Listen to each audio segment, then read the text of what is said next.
লবণ গরম পানির বিষয়টা যেন ভুলবেন না।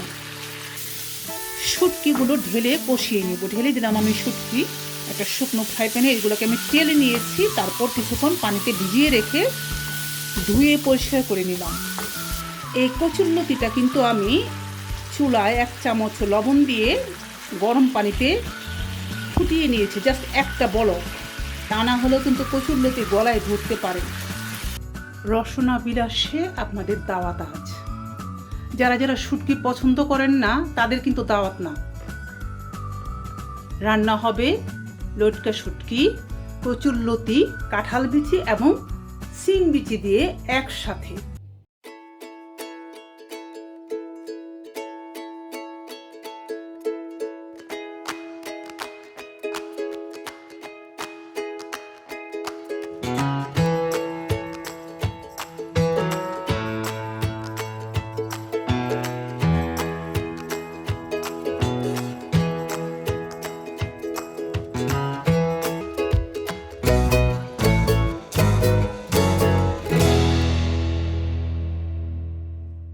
চুলায় একটা ফ্রাই প্যান চাপিয়ে তাতে তেল দিয়ে দিচ্ছি।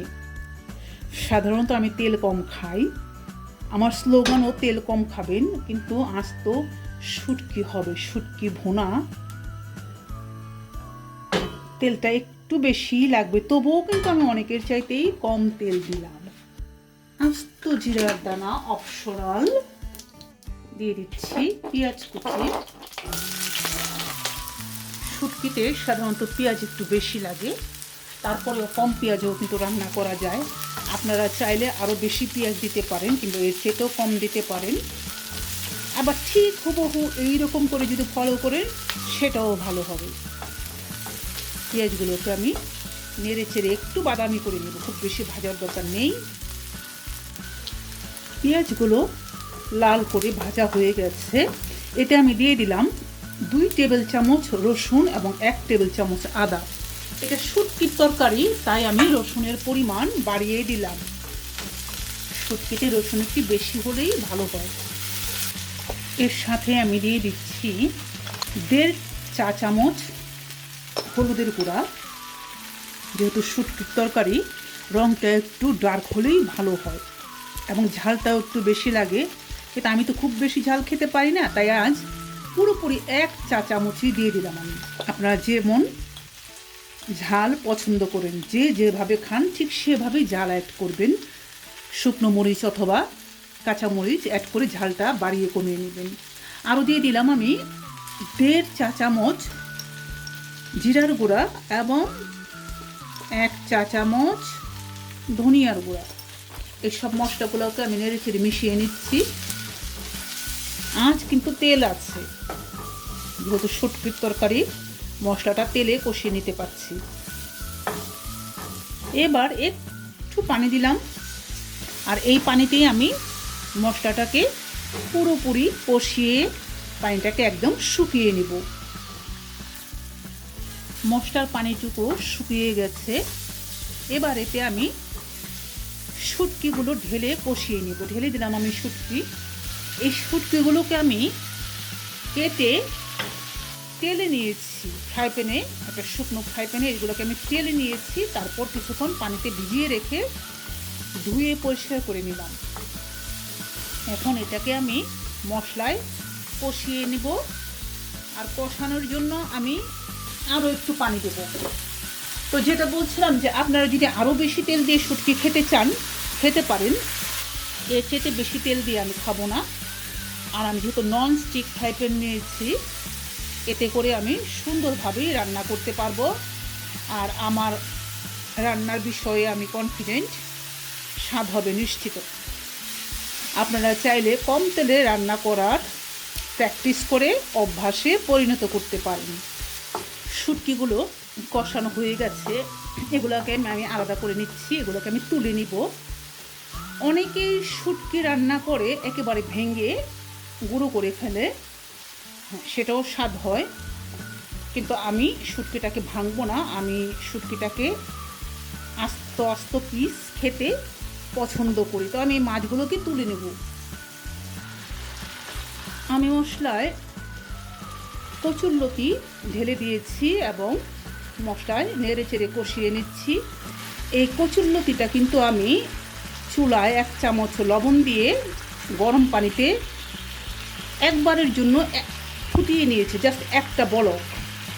অথবা কচুরলতিকে লবণ মাখিয়ে তাতে ফুটন্ত পানি ঢেলে দিয়ে কিছুক্ষণের জন্য রাখলেও হবে, তা না হলেও কিন্তু কচুরলতি গলায় ধরতে পারে। লবণ গরম পানির বিষয়টা যেন ভুলবেন না। কিন্তু হ্যাঁ, একেবারে বেশিক্ষণ কিন্তু বয়েল করতে যাবে না, তাহলে কচুরলতি কিন্তু একদম গলে যাবে, পরে কষাতে পারবেন না এবং তরকারিতে খুলে গিয়ে তরকারিটা একদম পিচ্ছিল একটা ভাব চলে আসবে। এই শুটকির তরকারি শুধুমাত্র কচুরলতি দিয়েও খাওয়া যায়, আর সাথে যদি হয় কাঁঠালের বীজ কচুরলতির সাথে খুবই ভালো লাগে। আমি কিন্তু অসময়ে কাঁঠাল বীজ দিয়ে কচুরলতি খাচ্ছি। ওই যে ফ্রোজেনের বিষয়টা। আরও একটা ভেজিটেবল আমি সাথে অ্যাড করতে চাচ্ছি, আপনারা চাইলে অ্যাড করতে পারেন অথবা নাও করতে পারেন, সেটা হচ্ছে সিমের বীজ। তাহলে কচুরলতি দিয়ে কাঁঠাল বীজ এবং সিমের বীজ দিয়ে আমি লটকা শুটকির তরকারি রান্না করছি। এখন আমি এই ভেজিটেবলকে ঢাকনি দিয়ে ঢেকে রেখে দেবো। এতে কিন্তু আমি কোনো পানি দেইনি। এই সবজির যে একটু পানি বের হয়েছে এবং তেল, তাতেই আমি রান্না করব। ঢেকে দিচ্ছি এবং একটু আঁচটা কমিয়ে দিচ্ছি, তাতে করে সবজিটা যাতে সুন্দরভাবে গলে যায়।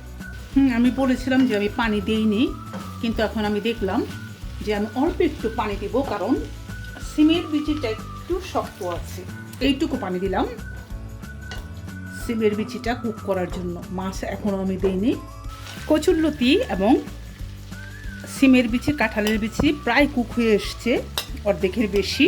এখন আমি কষিয়ে রাখা মাছগুলোকে ঢেলে দিচ্ছি, কচুরলতির সাথে ঢেলে দিয়ে সবজির সাথে ভালোভাবে মিশিয়ে নিব আমি নেড়ে ছেড়ে। রসুনের পেস্ট আমি বেশি দিয়েছি, তারপরেও আস্ত 4 কোয়া রসুন দিয়ে দিলাম। এই আস্ত রসুনের স্মেলটা শুটকির তরকারিতে একটা সুন্দর স্মেল আনবে এবং খেতেও ভালো লাগবে। শুটকির তরকারি আমার প্রায় শেষের দিকে। এটাকে আমি আরও 3-4 মিনিট চুলায় রাখবো ভালোভাবে কুক হওয়ার জন্য। ঢেকে রাখছি 3-4 মিনিট, তারপর নামিয়ে নেব। নামানোর আগে সামান্য 1/4 চা চামচ লবণ দিলাম, লবণটা একটু কম হয়েছে। আর দিচ্ছি কাঁচামরিচ ভেঙে 3টে। আরও মিনিট 2 এভাবে আমি চুলায় রেখে দেবো ঢেকে। রঙটা কিন্তু অনেক সুন্দর হয়েছে। রাত হয়ে গেছে, অন্ধকার, তাই ভালো দেখাচ্ছে না। দিনের আলো হলে সেই রকম সুন্দর রং দেখাতো। লালচে হলদে সুন্দর হয়েছে। আর একটুক্ষণ রাখি। তো হয়ে গেল আমার শুটকি কচুরলতি কাঁঠাল বিচির রান্না। আপনারা ট্রাই করে দেখবেন যারা শুটকি খেতে পছন্দ করেন, এবং যদি ভালো লাগে পুনরায় খাবেন এবং আমার চ্যানেলের কমেন্ট বক্সে কমেন্ট করবেন। সবাই ভালো থাকুন, সুস্থ থাকুন। সবার সুস্বাস্থ্য কামনা করে আজকের মতো বিদায় নিচ্ছি।